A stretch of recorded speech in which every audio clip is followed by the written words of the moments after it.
Donc voilà, je voulais vous faire un petit statut, après, 6 mois plus de 6 mois d'utilisation. Donc déjà au niveau du matériel il a bien tenu, il y a aucun souci, que ce soit les panneaux ou l'onduleur hybride ou les batteries.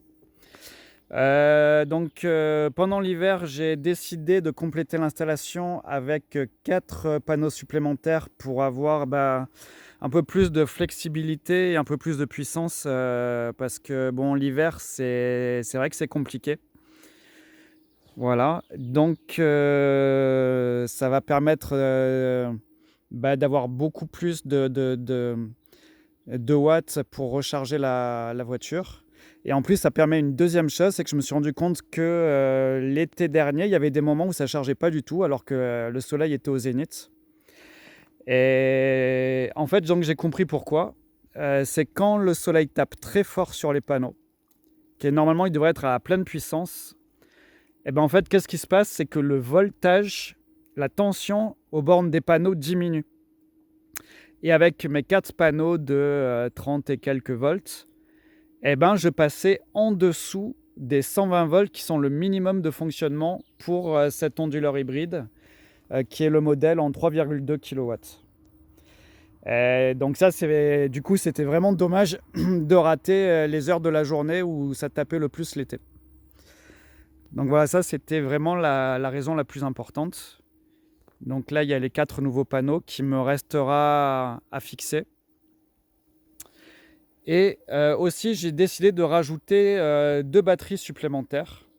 Donc j'ai pris toujours des batteries en 150 ampères-heure. Pourquoi? Parce que ça permet aussi d'avoir plus de flexibilité quand je me recharge tôt le matin ou alors tard le soir. Pourquoi? Parce que c'est à ces périodes-là, la Zoé va se recharger plus sur les batteries que sur les panneaux solaires.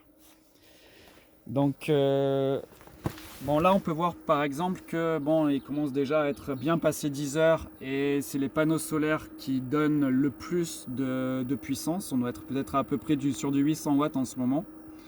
Et ce qui veut dire que les batteries fournissent du 20 ampères.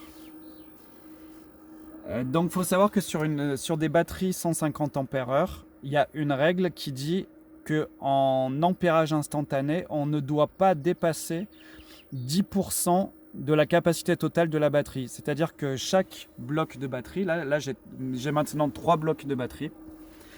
Chaque bloc de batterie peut donner maximum du 15 ampères-heure, ce qui fait qu'avec 3 blocs, je peux monter jusqu'à 45 ampères-heure. Ce qui veut dire que tôt le matin, vers 10 heures, je vais pouvoir me charger, même si je tire 45 ampères-heure sur les batteries. Et je vais pouvoir charger la voiture jusqu'à peu près 18 heures, quand le soleil sera suffisamment bas, et je serai aussi à 45 ampères-heure. Dès que je dépasse les 45 ampères-heure, je vais arrêter la recharge. Parce que qu'est-ce qui se passe si on tire trop de puissance instantanée sur les batteries par rapport à leur capacité? Ça, ce sont des batteries gel. Le gel va chauffer et il va se vaporiser et on va avoir des pertes de gel. Et donc du coup, la batterie va s'abîmer et on va avoir une perte de capacité de la batterie. Donc voilà, ça c'était Voilà, je voulais juste te montrer les petits changements que j'avais fait cet été. Et c'est vrai que là, on a beaucoup plus de souplesse maintenant.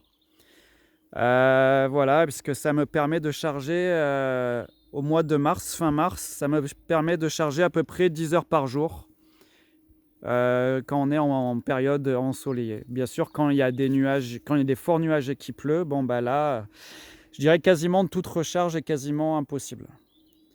Voilà, au revoir.